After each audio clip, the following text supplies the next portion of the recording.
जय माता दी।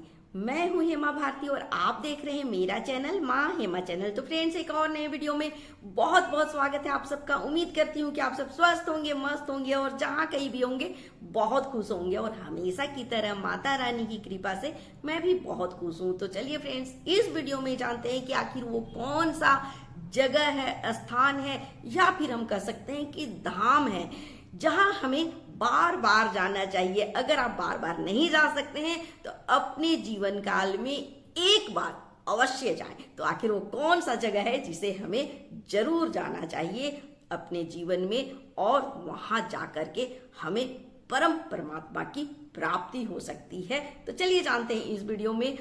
अगर आपको मेरा वीडियो अच्छा लगे तो लाइक शेयर कमेंट कर दीजिएगा। मेरे चैनल में नए हैं तो चैनल को सब्सक्राइब कर दीजिएगा, बेल आइकन प्रेस कर दीजिएगा ताकि मेरे वीडियो के नए नोटिफिकेशन सबसे पहले आप तक पहुंचे। आप भी मेरे जैसे ही माता रानी के भक्त हैं तो मेरे कमेंट बॉक्स में जय माता दी लिखना ना भूले। और चलिए शुरू करते हैं कि आखिर वो कौन सा जगह है जहां हमें बार बार जाना चाहिए, या तो फिर सिर्फ एक बार भी जरूर जाना चाहिए, लेकिन अवश्य जाना चाहिए अपने जीवन काल में। तो चलिए जानते हैं। देखिए, लोग जाते हैं, गंगा स्नान करने जाते हैं, रामेश्वरम जाते हैं, बद्रीनाथ जाते हैं, जगन्नाथपुरी जाते हैं, बाबा धाम जाते हैं, द्वारका जाते हैं, त्रिवेणी नहाने जाते हैं, जमुना जाते हैं। मतलब ऐसे हजारों लाखों तीर्थ आपको स्थल मिल जाएंगे जहां लोग जाते हैं और अवश्य जाते हैं और जाकर के खूब पुण्य कमाते हैं।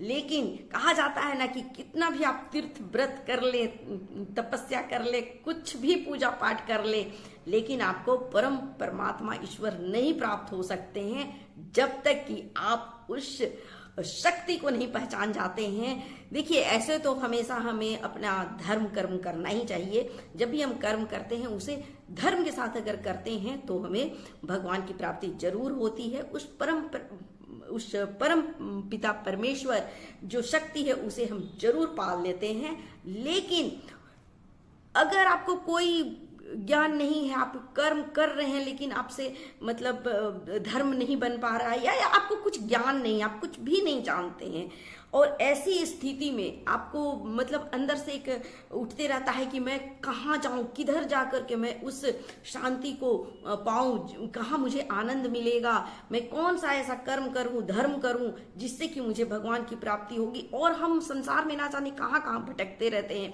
अपने परिवार में, अपने समाज में, अपने संसार में, तीर्थों में, मंदिर में, ऐसे जगहों में जाकर के ना जाने कितना हम डुबकी लगाते हैं गंगा में, कितना हम स्नान ध्यान करते हैं, सब कुछ करते हैं। किस लिए? सिर्फ शांति के लिए। और शांति हमें कहाँ मिलती है? सिर्फ उस शक्ति में मिलती है, परम पिता परमेश्वर शक्ति शिव में ही मिलती है। और इसे ही हम ढूंढने के लिए जप तप यज्ञ और ना जाने कितने अनुष्ठान करते हैं और कहाँ कहाँ भटकते हैं।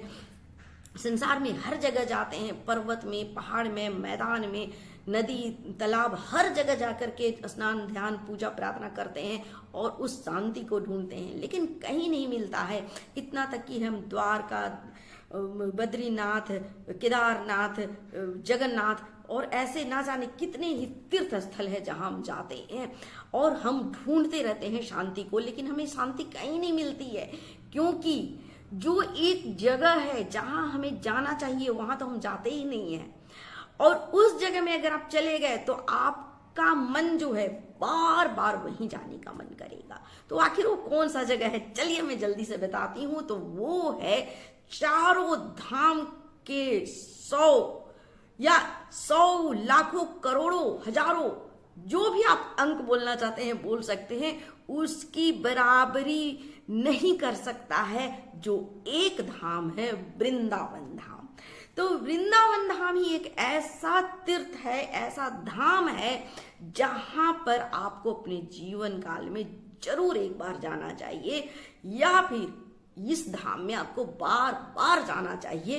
तो ये वो जगह है जहां पर जाकर के आपको असीम शांति मिलती है, अपार शांति मिलती है, और यहीं पर आप शांति को प्राप्त करते करते परम शक्ति, परम पिता परमेश्वर को भी प्राप्त कर सकते हैं, उस परमात्मा को प्राप्त कर सकते हैं। तो वो पूरे संसार तीनों लोक में वृंदावन ही धाम एक ऐसा है जहां पर हम अपने भगवान को प्राप्त कर सकते हैं, क्योंकि जो बैकुंठ में बैठे शिव पार्वती सब कोई, हर देवी देवता इस वृंदावन में वास करना चाहता है और उस अलौकिक जो चमत्कार है उसे देखना चाहता है अपने इन आंखों से।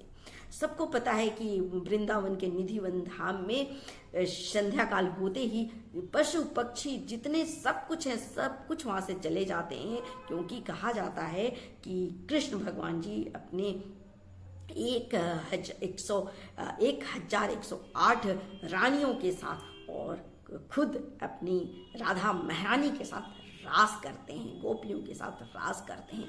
इसलिए निधिवन में कोई भी रात्रि में नहीं रुक सकता है, क्योंकि वहाँ परमपिता परमेश्वर साक्षात वहाँ पर वास करते हैं। तो इसलिए हमें वृंदावन जरूर जाना चाहिए अपने जीवन काल में, और हो सके तो बार बार जाना चाहिए। भले आप कोई भी तीर्थ करें या ना करें, लेकिन वृंदावन धाम जरूर जाएं। अगर आप नहीं जा सकते हैं या नहीं जा पा रहे हैं तो कोई बात नहीं, आप अपने मन के हृदय में ही वृंदावन स्थापित कर सकते हैं। अगर आपको श्रद्धा है, आप वृंदावन को प्रतिदिन याद करते हैं, तो श्री कृष्ण भगवान राधा महारानी इतनी करुणामयी है, इतनी दयालु है कि वो आपके हृदय में ही वृंदावन स्थापित कर देंगी। तो इस तरह से आप दिन रात वृंदावन का